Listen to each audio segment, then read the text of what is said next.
ఉన్న బంగారాన్ని విడిపించి ఆ రోజు ఆన్లైన్ రేటుకే మేము కొంటాం. Sharma gold company. నమస్తే, వెల్కమ్ టు సుమన్ టీవీ. ప్రస్తుతం మనతో పాటు ఉన్నారు ప్రముఖ ఆస్ట్రాలజర్, ఎనర్జీ వాస్తు నిపుణులు, అలానే శ్రీ విద్య ఉపాసకులు శ్రీమతి జయప్రద గారు. నమస్తే.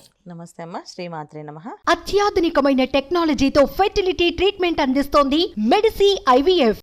జయప్రద గారు, పుబ్బా నక్షత్రంలో పుట్టిన వాళ్ళు ఎలా ఉండే అవకాశం ఉంటుంది, వాళ్ళ లక్షణాలు ఎలా ఉంటాయి, అలానే చక్కటి పరిష్కార మార్గాలను మన సుమన్ టీవీ వ్యూవర్స్కి అందిస్తారా? పుబ్బా నక్షత్రం అంటే అది చాలా ఎంజాయ్ నక్షత్రం అంటారు. ఓకే. హ్యాపీ లైఫ్ అన్నమాట వాళ్ళది. ఈ నక్షత్రానికి అధిపతి శుక్రుడు. సో ఈ నక్షత్రాలు 4 పాదాలు సింహరాశిలో ఉంటాయి. సో సింహరాశికి అధిపతి రవి. సో రవి శుక్రుడు కలయిక ఎలా ఉంటుందో వీళ్ళ లైఫ్లో ఎప్పుడు కూడా అలా ఉంటుంది. సో కంఫర్ట్ లైఫ్ అనమాట. ఏ పనైనా వాళ్ళు కంఫర్ట్గా ఉన్నదే చేస్తారు, అన్కంఫర్ట్గా ఉన్నది ఏది చేయరు. అది ఎంత పెద్ద ఉద్యోగమైనా అంత పెద్ద వ్యాపారమైనా వదిలేస్తారు. సో కష్టపడే తత్వం అనేది ఉంటుంది, కానీ అది ఒక రేంజ్ వరకే వీళ్ళు. సో ఎలా అంటే సింహరాశి అని ఎప్పుడైతే అనుకున్నాం మనం, సో రవి శుక్రులు కలయిక ఉండడం వల్ల సో వీళ్ళు ఏంటంటే ఏ పనైనా సరే వాళ్ళు కంఫర్ట్గా ఉండేది చేస్తారు. చిన్నప్పటి నుంచి అంతే. వీళ్ళ ఆలోచన విధానం కొన, వీళ్ళు మాట్లాడే విధానం కొన, ఏదైనా వాళ్ళ కంఫర్ట్స్. సో వీళ్ళకి ఫ్యామిలీ కూడా అలాగే ప్యాంపర్ చేసే వాళ్ళే ఉంటారు. ఫ్యామిలీ కొన అలాగే వాళ్ళు ముద్దుగా చూసుకునే వాళ్ళే ఉంటారు. అలా పెరుగుతారు ఉంటారు వీళ్ళకి. మెయిన్ ఉన్న వీళ్ళకి ఎక్కువ సమస్య ఏంటంటే పుబ్బా నక్షత్రం వాళ్ళకి జాబ్ చాలా సాధారణంగానే ఉంటుంది. అంత హై జాబ్స్ అని చేస్తారని కాదు, అలాగనే లో జాబ్స్ చేస్తారని కాదు. కంఫర్ట్స్గా వాళ్ళు నచ్చినట్టు వాళ్ళు ఉంటారు. బట్ ఉన్నంతలో హ్యాపీగా ఉంటారు, హ్యాపీగా ఉంచుకుంటారు అంతే, వాళ్ళు చేసేసుకుంటారు అలాగా. సో పక్క వాళ్ళు ఏమనుకున్నా సంబంధం లేదు, నాకు వరకు నేను హ్యాపీ. ఇప్పుడు మనం జనరల్గా పిల్లల విషయంలో తీసుకుందాం అనుకో, పెద్దవాళ్ళ విషయం కానీ చిన్నపిల్లల విషయం తీసుకుందాం. ఇప్పుడు ఇంజనీరింగ్ చదివితే చాలా లైఫ్ ఫ్యూచర్ బాగుందిరా చదువురా అని అనుకో, వాడికి ఇంజనీరింగ్ ఇంట్రెస్ట్ లేదు. వాడు చెప్తే నేను ఇంజనీరింగ్ చదవను, నేను బీఏ బీకామ్ చదువుతాను అంటే బీకామ్కి అంత స్కోప్ లేదన్నా, నాకు సంబంధం లేదు, నా విజన్ నాకు ఉంది, నేను చదువుకుంటా అని చెప్పి వాదిస్తారు అనమాట. సో వాళ్ళు ఎప్పుడు కూడా ఏదైనా హార్డ్ వర్క్ అనేది ఇష్టపడరు, స్మార్ట్ వర్క్ అనేది ఇష్టపడతారు. సింపుల్గా అయ్యే పని అది ఎలా చేయాలి అనేది ఎక్కువ ఆలోచిస్తుంటారు ఈ నక్షత్రం వాళ్ళు. ఈ నక్షత్రం వాళ్ళకి మెయిన్ వచ్చే ప్రాబ్లం ఏంటి అంటే పెళ్లి సమస్య. వివాహం అయితే తొందరగా అవుతుంది, లేకపోతే ఆలస్యంగా అవుతుంది. చాలా ఆలస్యంగా అవుతుంది.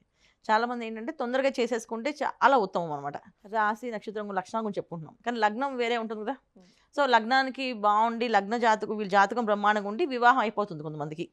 కానీ చాలామందికి జాతకంలో బలం లేకపోతే, జాతక బలం తక్కువ అయితే ఖచ్చితంగా వివాహం చాలా ఆలస్యం అవుతుంది. సెటిల్మెంట్ కూడా చాలా ఆలస్యం అవుతుంది.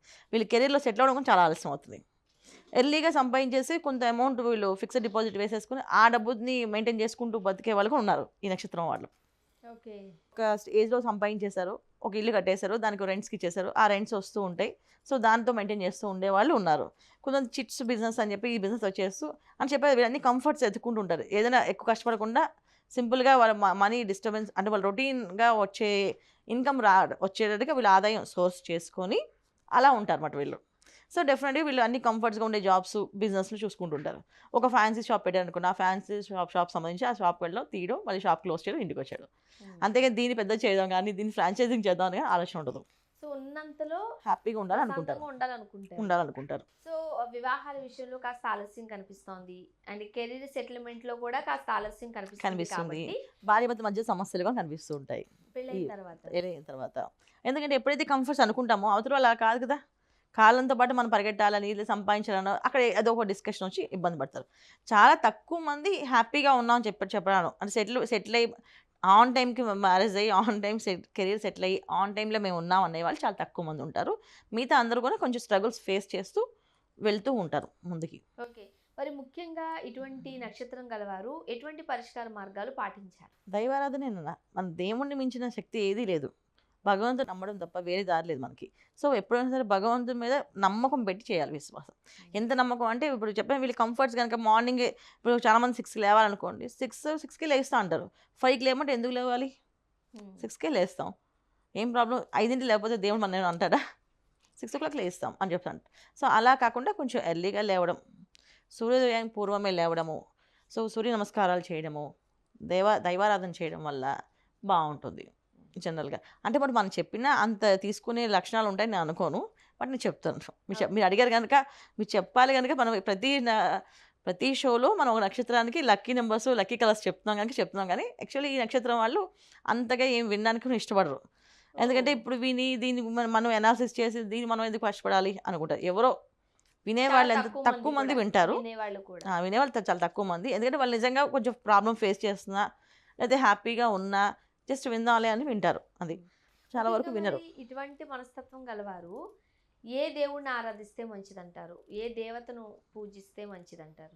దైవారాధన వీళ్ళకి లక్ష్మీ అనుగ్రహం ఎక్కువ కావాలి. ఎందుకంటే ఎప్పుడు కంఫర్ట్గా ఉండాలనుకుంటారు. అమౌంట్ వైజ్ వీళ్ళు తక్కువ ఉంటుంది. సంపాదించేది ఎక్కువగా ఉండాలి ఎప్పుడు కూడా. సో అది లాట్ ఆఫ్ మనీగా నిలబడాలి వాళ్ళకి. సో వాళ్ళు ఏదైతే కొంచెం ఎసెట్ చేస్తారో ఆ ఎసెట్ని దాంతో మెయింటైన్ చేయడం అలా జరుగుతుంటాయి కదా. సో లక్ష్మీ అనుగ్రహం వీళ్ళకి ఎక్కువగా ఉండాలి. సో ఎప్పుడు వీళ్ళు లక్ష్మీ అమ్మవారి పూజ చేయడం, లక్ష్మీ అమ్మవారికి చక్కగా శుక్రవారం లక్ష్మీ అమ్మవారికి తులసి దళాలతోటి, తర్వాత జాజి పూలు ఉంటాయి, జాజి పూలతో పూజ చేస్తే బాగుంటుంది. చాలా విశేషమైన ఫలితం ఉంటుంది వాళ్ళకి. ఒకవేళ ఎవరికైనా మాకు ఆర్థికంగా లేదండి, మేము ఇంకా స్థిరపడాలనుకుంటున్నాం, చాలా గట్టిగా సంపాదించాలనుకుంటున్నాం అనుకుంటే వాళ్ళు చక్కగా ప్రతి శుక్రవారం అమ్మవారికి జాజి పూలతో అర్చన అష్టోత్తరం అన్నమాట, లక్ష్మీ అష్టోత్తరాన్ని చక్కగా చేయడం వల్ల చాలా విశేషమైన ఫలితం ఉంటుంది. కాస్త భక్తి తక్కువే, బట్ చేస్తే మంచిది అని చాలా మంచిది. భక్తి తక్కువ అని కాదు, అంటే ఏదైనా వాళ్ళు కంఫర్ట్గా ఉంటేనే చేస్తారు. ఇప్పుడు మనం ఒక పని చెప్పాము, అది మాకు కంఫర్ట్ అయితే చేస్తామంటారు, లేకపోతే లేదు. సో అంటే దీంట్లో అలాగని మూర్ఖులని కాదు, అలా మూర్ఖంగా వాదిస్తారని కాదు, వాళ్ళకి అనుకూలంగా ఉన్నది వాళ్ళు చేయగలుగుతారు. ఇప్పుడు అది తప్పేం కాదు. ఇప్పుడు నా ఉద్దేశంలో అది తప్పేం కాదు. ఎవరి మనిషికి వాళ్ళకి స్వేచ్ఛ ఉంటుంది కదా. వాళ్ళ స్వేచ్ఛ ఏంటంటే మాకు ఎంతవరకు చేయగలమో, ఎంతవరకు ఏది అయినా మాకు ఇంట్రెస్ట్ ఉంటే చేస్తాం, లేకపోతే చేయం. అది వాళ్ళకి క్లియర్గా ఉంటుంది. అలాగని వీళ్ళు ఫ్యామిలీని పోషించకుండా ఉండేవాళ్ళు కాదు, మూర్ఖులని కాదు, వాదిస్తారని కాదు, మొండిగా ఉంటారని కాదు.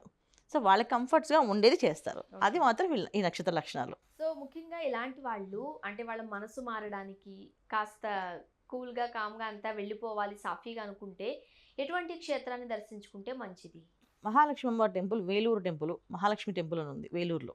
సో ఆ టెంపుల్ దర్శనం చేయడం చాలా మంచి విశేషం ఫలితాలు. శక్తిపీఠాల్లో మహాలక్ష్మి టెంపుల్, అమ్మవారి కొల్హాపూర్లో ఉంది మహాలక్ష్మి టెంపుల్, అక్కడికి వెళ్ళడం ఇంకా చాలా విశేషమైన ఫలితాలు వస్తాయి. ఓకే, చాలా బాగుంటుంది. ముఖ్యంగా మీరు చెప్తూనే ఉన్నారు, వీళ్ళు మనం ఎంత చెప్పినా వినే మనస్తత్వం కూడా కాదు కాబట్టి సాధారణంగా అట్లీస్ట్ ఈ కలర్స్ వేసుకుంటే మంచిది, ఈ లక్కీ నెంబర్ అయితే మంచిది, లేకపోతే ఇంకా ఏ పనైనా ఈ రోజు మొదలు పెడితే కాస్త సానుకూలంగా కలిసి వస్తుంది అనుకుంటే ఏం చెప్తారు? శుక్రవారం వీళ్ళకి కలిసి వచ్చే వారం నాన్న. లక్కీ కలర్స్ వచ్చేసి వీళ్ళకి light cream colour, white colour, ఇవి lucky colours. So lucky number వచ్చేసి 6 నెంబర్. ఓకే, ఇది మంచి లక్కీ నెంబర్స్ వీళ్ళకి. సో ఖచ్చితంగా ఇవన్నీ వీళ్ళు పాటించాల్సిందే, పాటిస్తే చాలా మంచిది. సో వీళ్ళు వినరని కాదు, కాకపోతే వాళ్ళు ఏంటంటే వాళ్ళు కంఫర్ట్గా ఉంటే చేస్తారు అంతే. మాకు అనుకూలంగా ఉంటే చేస్తాం, లేకపోతే చేయమని అనుకుంటారు అంతే. ఏది దేనికి వాళ్ళు అంటే ఈ సింహరాశిలో ఉండడం వల్ల మరి, లేకపోతే వీళ్ళకి ఆ లక్షణం వచ్చిందో తెలియదు కానీ దేనికి వీళ్ళు చెల్లించరు, స్టబాన్గా ఉండరు. అంటే ఇది జరగకపోతే ఏమవుతుందా అని భయపడరు, జరిగితే హ్యాపీగా ఆనందపడరు. ఓకే చేస్తాం, అయితే అవుతుంది, అవ్వకపోతే ఓకే నమస్కారం చేస్తే మళ్ళీ ఇంకొంచెం చేద్దాం, ఏముంది ఇంకో వారం ప్రయత్నం చేద్దాం అనుకుంటే తప్ప భయపడి కొంచెం పాజిటివ్లోని కొంచెం పాజిటివ్ అని చెప్పలేం, వెళ్ళి అలా నెగిటివ్ అని చెప్పలేం, మీడియంగా ఉంటారు. సో పుబ్బా నక్షత్రంలో వాళ్ళు ఎలా ఉంటారు, వాళ్ళ లక్షణాలు ఏంటి, పరిష్కార మార్గాలు చాలా చక్కగా వివరించారు. ధన్యవాదాలు. నమస్కారం అమ్మా. శ్రీమాత్రే నమః. సుమన్ టీవీలో మీ పర్సనల్ అండ్ బిజినెస్ ప్రమోషన్స్ కోసం కింది నెంబర్కి కాంటాక్ట్ చేయండి.